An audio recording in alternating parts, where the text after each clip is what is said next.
It was a crime that shocked Chicago. An affluent married mother of three murdered her own children in west suburban Naperville. It happened in March of 1999. And we should warn you, despite the time that has passed, the details are still difficult to hear.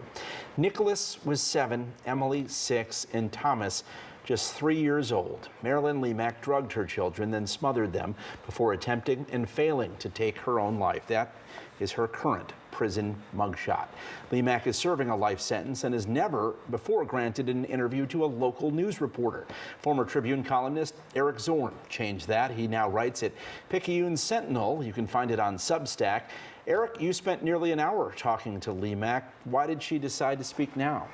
Well, she has got a clemency petition before the governor right now. She would like the Governor Pritzker, to release her on the grounds that she was chemically altered by some antidepressants she was taking. She was taking some rather strong doses of Zoloft, 200 milligrams a day, and she contends that this is what really drove her over the edge. She was an emergency room nurse. She didn't even believe in spanking her kids. She was going through a rough divorce, and all of a sudden she snapped, and she told me in this interview, she said, I really thought that my ex-husband didn't want me anymore and didn't want the kids anymore, that he wanted to start a new life, and so that I would make him happy, I would make the kids happy, I would make me happy by doing what I was planning to do.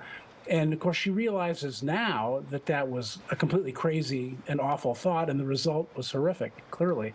But she would like the governor to consider her as someone, the way you would look at a woman who had suffered from postpartum depression. And Governor Quinn released, as the governors have released several women based on postpartum psychosis diagnoses who have murdered their children in that condition.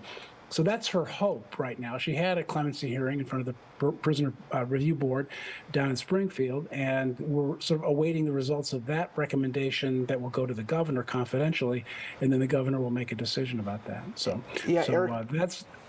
Yeah, in that conversation with her, you quote her as saying, I'm not trying to make excuses for myself.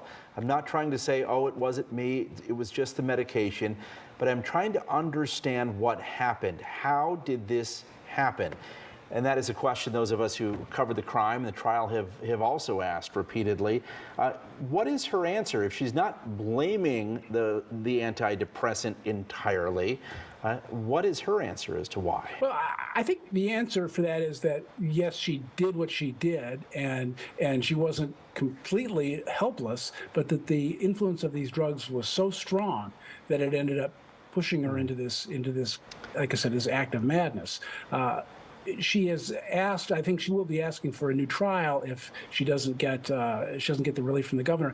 My personal feeling is that she's probably not going to get clemency. The governor's not just going to release her, but that she might have some help through the courts to go through and look at what the level of intoxication might have been. There are rules now, there are new court decisions that would allow someone who was involuntarily intoxicated and commits a crime to get at least some mitigation. And I think that's kind of what she's asking for here, which is like, she's been in prison for 23 years now, and I think she's saying, like, I have suffered a great deal, and I would really like to be released based on all the totality of the circumstances. Of course, the DuPage County State's attorney has opposed this motion, and essentially they argue that this was an act of rage, and that she needs to continue to be imprisoned, and that if the governor is wavering, he should let the justice system do its work. Let the justice system give her a new trial based on what we now know about some of these